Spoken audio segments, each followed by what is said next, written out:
მოგესალმებით. მე ვარ ია ანთაძე, ჟურნალისტი და თქვენ უყურებთ პოდკასტს ციტატა. პოდკასტის დღევანდელი ეპიზოდის ციტატა ასე ჟღერს: პროპაგანდა ემსახურება ერთ მიზანს, სხვადასხვა ხერხით იმოქმედოს ადამიანებზე იმისთვის, რომ ყველას ტვინმა ერთნაირად იაზროვნოს. ციტატის ავტორია მე-20 საუკუნის ავსტრიელი ეკონომისტი და ფილოსოფოსი ფრიდრიხ ფონ ჰაიეკი. ვიდრე მთავარ სათქმელს გავაგრძელებ, მინდა რომ ტრადიციულად გთხოვოთ გამოიწეროთ ჩემი არხი ციტატა და კიდევ შეგახსენებთ, რომ სანამ არხს 1000 გამომწერი არ ეყოლება, YouTube არ მომცემს საშუალებას, რომ თქვენთან პირდაპირ ეთერში ცოცხალ რეჟიმში მქონდეს ურთიერთობა, არადა ამ ეტაპზე ეს ჩემი მიზანია და ამიტომ ყველას გთხოვთ დამეხმაროთ ამ მიზნის შესრულებაში და ყველას დიდი მადლობა, ვინც უკვე გახდით ჩემი არხის გამომწერი. ახლა გავაგრძელებ მთავარ სათქმელს და გადაცემის დასაწყისში კი ვთქვი, ჟურნალისტი ვარ მეთქი, მაგრამ წინა გადაცემაშიც ვახსენე, რომ სანამ ჟურნალისტი გავხდებოდი, სხვა პროფესია მქონდა. ქართულ ენას და ლიტერატურას ვასწავლიდი სკოლაში და ჟურნალისტიკაში ფაქტობრივად შემთხვევით მოვხვდი. მაგრამ ამ ამბავზე სხვა დროს გიამბობთ, ეხლა არ არის ეს ჩემი მთავარი სათქმელი. ახლა კი იმას გეტყვით, რომ მასწავლებლობის ზოგიერთი ჩვევა ჟურნალისტიკაშიც გადმომყვა და მე მიმაჩნია, რომ დიდი სამსახურიც გამიწია. მასწავლებლობის კვალს სამი მიმართულებით ვხედავ. პირველი ის არის, რომ ვფიქრობ, შემიძლია გასაგება დავხსნა ის, რის ახსნასაც ვაპირებ. მეორე ეს არის კოლეგებთან ურთიერთობა, რომელსაც ძალიან უფრთხილდები ყოველთვის. და მესამე ის არის, რომ ჟურნალისტიკაში ეთიკას, სტანდარტს, მის დაცვას ვანიჭებ უპირატეს მნიშვნელობას. ახლა როცა ტელეკომპანიები იმედი და პოსტივი დიდი ბრიტანეთის სანქციების გამო საფრთხის პირისპირ აღმოჩნდნენ, ყოველდღე ველოდები, რომ ეს პროცესი შეიძლება გამწვავდეს, რომელიმე კოლეგამ დამირეკოს და მკითხოს, მიმაჩნია თუ არა სიტყვის და გამოხატვის თავისუფლების შეზღუდვად, ამ გამოხატვის თავისუფლებაში ჩარევად დიდი ბრიტანეთის სანქციები. სწორედ იმის გამო, რომ მასწავლებლობიდან მოვდივარ, ჩემ ზოგიერთი კოლეგისგან განსხვავებით, ეს ჩემთვის ადვილად საპასუხო კითხვა არ არის და ამიტომ გადავწყვიტე, რომ ვრცლად უპასუხო აქვე, ჩემს სივრცეში, ჩემს პოდკასტში. ზოგადად სანქციების ბევრი არაფერი გამეგება, მაგრამ ჩემი აღქმით ეს სანქციები, რომელზეც ახლა მე ვლაპარაკობ, აწესებს შეზღუდვას ბრიტანეთის იურისდიქციაში და გარდა ამისა ეხება რუსეთს და მის პროპაგანდისტულ მანქანას. თუმცა ფაქტი არის, რომ ეს სანქციები რეალურ გავლენას ახდენს ქართულ ტელევიზიებზე და მათ საქმიანობაზე. ამიტომ მინდა ვილაპარაკო სწორედ იმის შესახებ, რა არის ამ ტელევიზიების საქმიანობა. მინდა რომ ავხსნა და განმარტო ჟურნალისტიკაში ზოგადად რა არის სწორი და რა არ არის სწორი.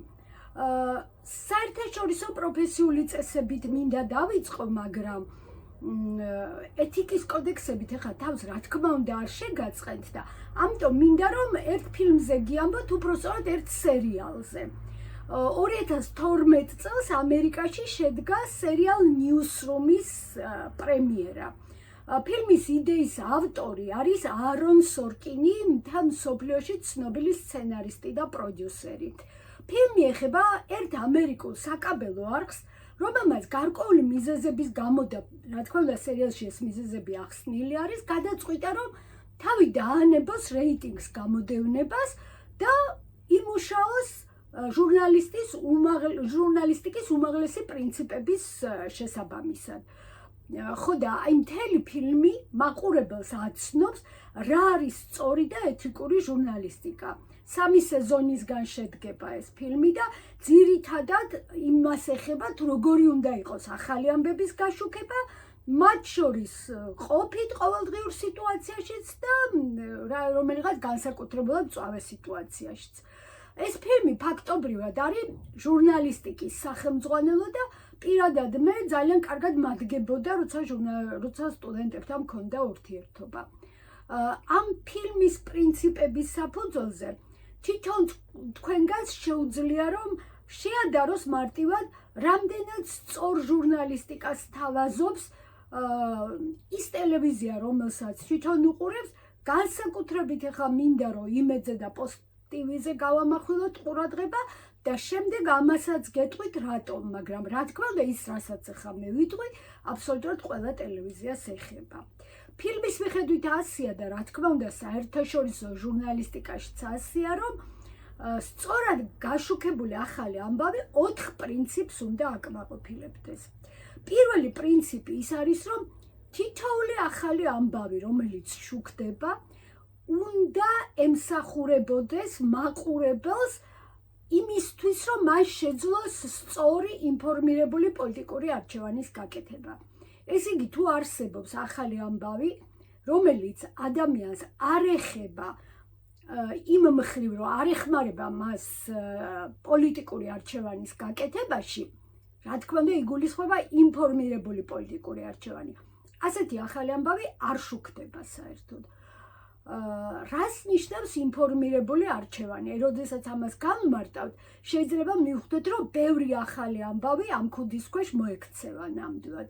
ინფორმირებული არჩევანი ნიშნავს, რომ ამ მომრჩეველმა ადამიანმა, მაყურებელმა ყველაფერი მნიშვნელოვანი უნდა იცოდეს იმ პარტიაზე, რომელსაც აპირებს რომ ხმა მისცეს და დარჩენ პარტიებზეც, რომლებსაც არ აძლევს ხმას და მან ძალიან გააზრებულად უნდა იცოდეს ამ პარტიებს შორის რატომ ამოირჩია მაინდამაინც ის პარტია, რომელსაც ხმას აძლევს და სწორედ ამ საკითხის ჩამოყალიბებაში ეხმარება ამა თუ იმ ტელევიზიის საინფორმაციო პროგრამა და კერძოდ ეს ჩვენი ნიუსრუმი სერიალი სწორედ ამას აკეთებს, რომ გვასწავლის, რომ ყველა ახალი ამბავი ადამიანს პოლიტიკური არჩევანის, ინფორმირებული არჩევანის გაკეთებაში უნდა ეხმარებოდეს.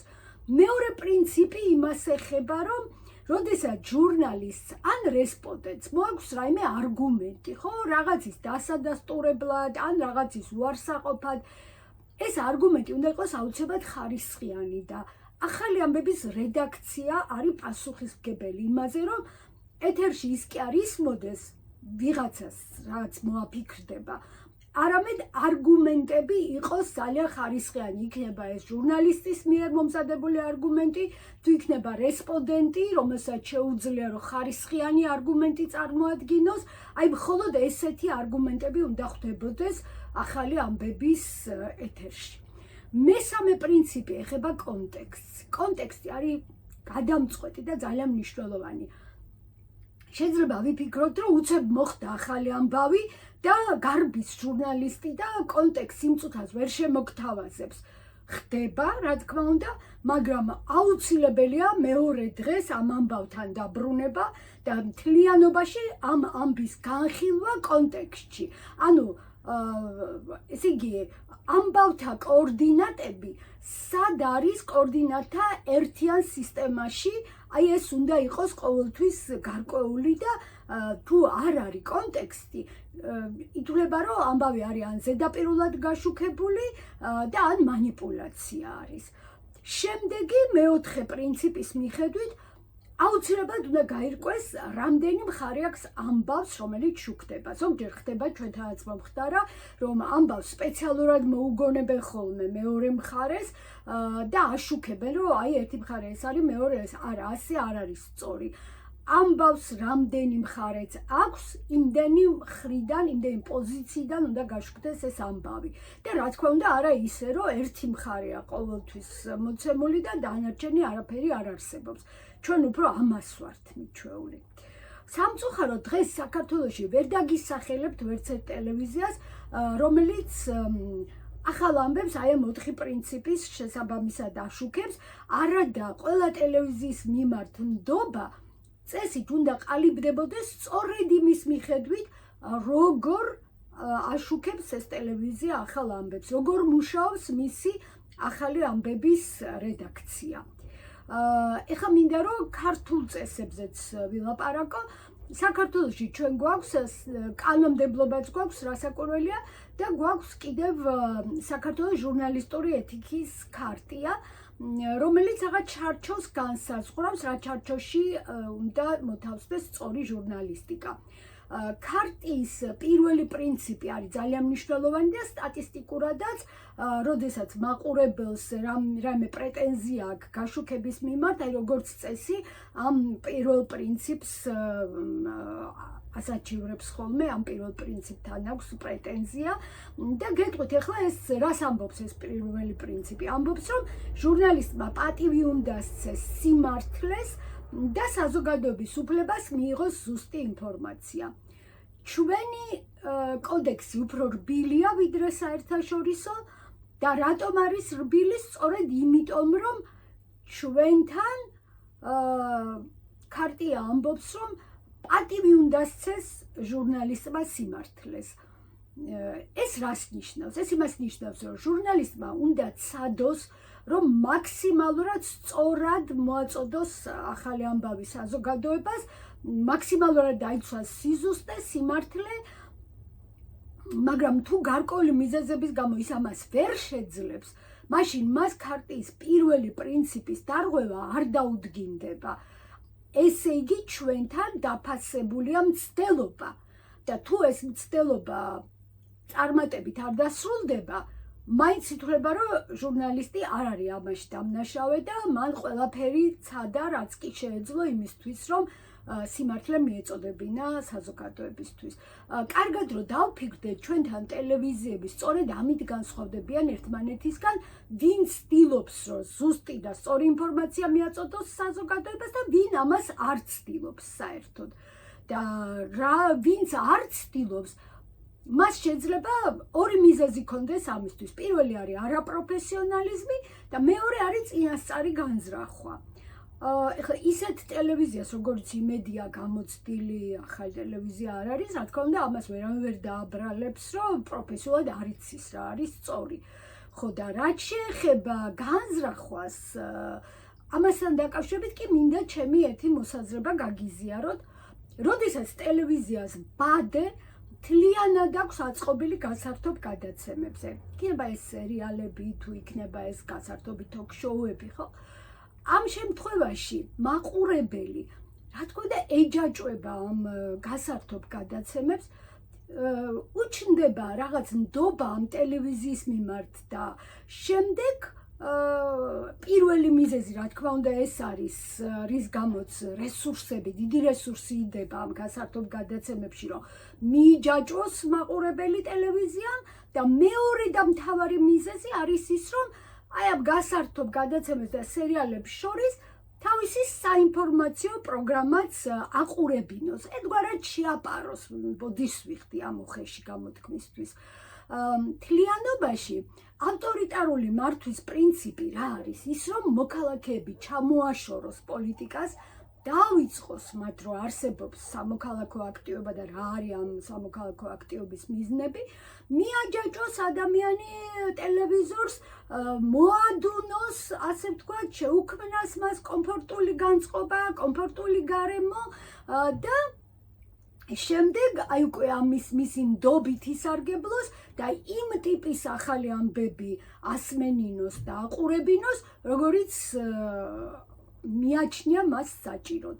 და როდესაც ჩვენ შემთხვევაში ტელევიზია თანახმა ამაზე, რომ მიყვეს ხელისუფლების სურვილს, რომ მოადუნოს მაყურებელი, გაართოს ის და დაუშვათ აყურებინოს ისეთი ახალი ამბები, როგორიც ხელისუფლებას სჭირდება, აი რა არის ამის შედეგი? ამის შედეგი არის ის, რომ როგორც ჩვენი ციტატა ამბობდა, ყველა მაყურებელი იყურება ერთი მიმართულებით, ყველა მაყურებელი უსმენს მხოლოდ და მხოლოდ ერთ პოზიციას, ეს ერთი პოზიცია საკმაოდ აგრესიულია იმ მხრივ, რომ საზოგადოებას სყოფს ჩვენიანება და მტრებად, შემდეგ იწყება ჩამოთვლა ეს მტრები რატო არის ამ მტრები და რა პრობლემებს უქმნიან ჩვენ სახელმწიფოს და პირადად ჩვენს ოჯახებს და შემდეგ იწყება უკვე გამართლება იმ რეპრესიული პოლიტიკის, რომელსაც ხელისუფლება ატარებს აი თავისი საზოგადოების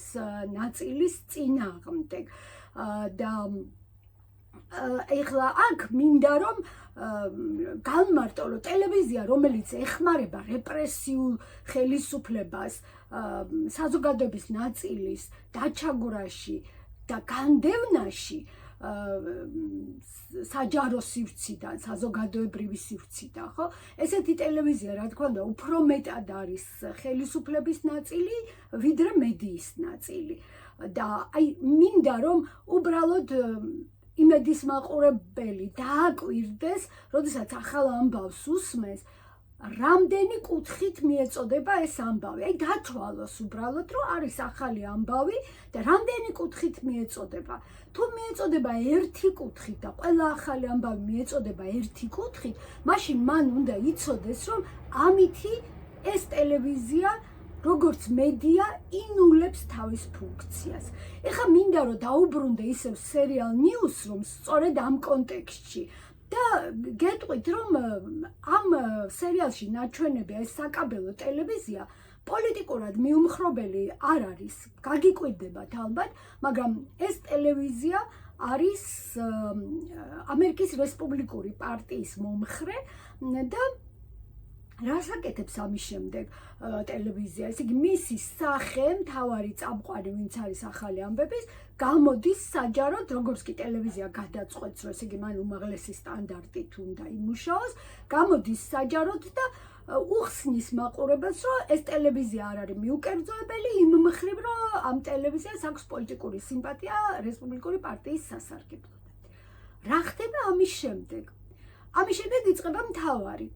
ესე იგი, იმისთვის, რომ ნდობა მოიპოვოს მაყურებლის და შემდეგ ეს ნდობა შეინარჩუნოს, ტელევიზია იწყებს მისთვის სიმპათიურ რესპუბლიკურ პარტიაში ხარვეზების, პრობლემების ძებნას და გაშუქებას ყველაფრის, რაც შეიძლება, თქვათ, პარტიის ხინჯი იყოს. ამავდროულად, რა თქმა უნდა, ახალი ამბების გაშუქებაში აი ამ უმაღლეს სტანდარტს იცავს, რომ ამბავს ყველა მხრიდან აჩვენებს, კონტექსტში აჩვენებს და ასე შემდეგ, მაგრამ არათუ მალავს რესპუბლიკური პარტიის პრობლემებს, არამედ პირიქით ეძებს და წარმოაჩენს. ხო და ეხლა ეს რას გავს იცით? ეხლა იმედი და პოსტ-ტივი ქართული ოცნების პრობლემების ძებნაში რო იყოს და გაშუქებაში დამაშვრალი, ხო? აი ასეთი ამბავი ხდება 3 სეზონის განმავლობაში ამ ფილმში. მაგრამ ჩვენს რეალობაში რა ხდება, რომ ტელევიზია არის რომელიღაც კონკრეტული პარტიის, ამჯერად სახელისუფლო პარტიის ძირითადი ხაზის გამტარებელი, ამას არ აღიარებს საჯაროდ, პირიქით თავის მიკერძოებას, რომელიც არ იმალება, რა თქმა უნდა, ხსნის რაღაც სხვა მიზეზებით და ამ მიზეზებში ისეთ რამეს გამოურევს, რაც აგრესიას საზოგადოებაში ზრდის და ამ შემთხვევაში ტელევიზია არათუ კეთილსინდისიერი და თავისუფალი მედია ვერ იქნება. არც უნდა, არც აინტერესებს და მისწრაფებაც არ აქვს, რომ ან იყოს თავისუფალი და ან ვინმემ ჩათვალოს თავისუფალ ტელევიზიად.